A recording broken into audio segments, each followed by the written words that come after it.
नाजरीन पाकिस्तान किसान टीवी दे नाल मैं तुहाडा मेज़बान मियां तसव्वुर एजाज।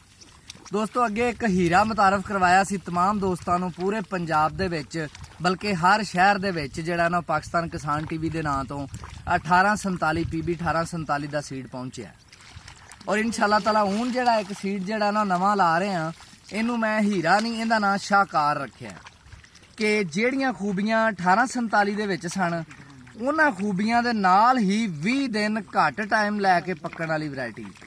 ਕੀ ਖਿਆਲ ਉਹਨੂੰ ਸ਼ਾਹਕਾਰ ਕਹੋਗੇ ਕਿ ਨਹੀਂ? ਇੱਕ ਵੈਰਾਈਟੀ 1847 ਜਿਹੜੀ 80 ਮਨ ਪੈਦਾਵਾਰ ਹੈ, ਜਿਹੜੀ ਕਿਸਾਨ ਬਾਸਮਤੀ ਦੇ ਰੇਟ ਤੇ ਵਿਕਦੀ ਏ, ਜਿਹੜੀ 90 ਦਿਨ ਚ ਪੱਕਦੀ ਏ, ਜਿਹਨੂੰ ਬਲਾਸ ਨਹੀਂ ਆਉਂਦੀ, ਜਿਹਨੂੰ ਬਲਾਈਟ ਨਹੀਂ ਆਉਂਦੀ, ਜਿਹੜੀ ਡਿੱਗਦੀ ਨਹੀਂ ਦੀ, यानी हाइब्रिड तरह मजबूत नाड़ है, अच्छा चावल है, हर हवाले नाल बेहतरीन वैरायटी उन्होंने मैं हीरा किया है तो इनू मैं शाहकार किया है। इंदे ते उंदे च फर्क की है?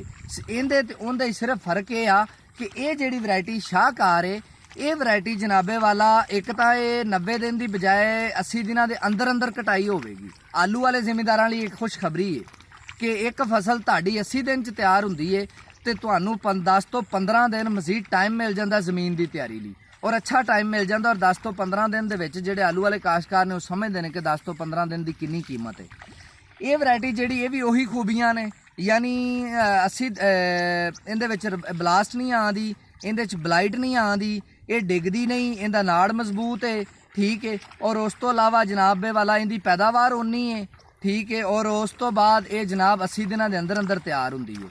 और सब तो आखिरी तो कीमती गल 80 दिनों वाली बहुत कीमती गल है, लेकिन उहदे नाल एक होर बड़ी कीमती गल है वो ये आ कि ये DSR वाली वैरायटी है, यानी डायरैक्ट सोइंग दे विच तुहाडे कोल पनीरी ना भी काश्त हो सके, टाइम ना मिले किसी सूरत च, या कुछ इलाके ने जिन्हां इलाकिਆਂ 'ਚ पानी की कमी है उन्हां इलाकिਆਂ ਦੇ ਵਿੱਚ डायरैक्ट तुसीं बीज जिहड़ा ना वो ड्रिल करके ते तुसीं पानी ला दिओ इहदे उत्ते। इहदे विच इहदे लई इस वैरायटी लई दवाई मौजूद है जिहड़ी स्प्रे करन लई, जिहदे विच कोई वैरायटी ना चावल दी रहेगी स्प्रे करिया, कोई अदर वैरायटी ना इहदे विच कोई जड़ी बूटी रहेगी। ये वाहद दुनिया पूरी दे विच वाहद वैरायटी है जिंदे विच अदर वैरायटी नूं कंट्रोल करन लई भी स्प्रे मौजूद है और जिंदे विच जिहड़ा ना वो जड़ी बूटी दा मुकम्मल कंट्रोल लई भी स्प्रे मौजूद है।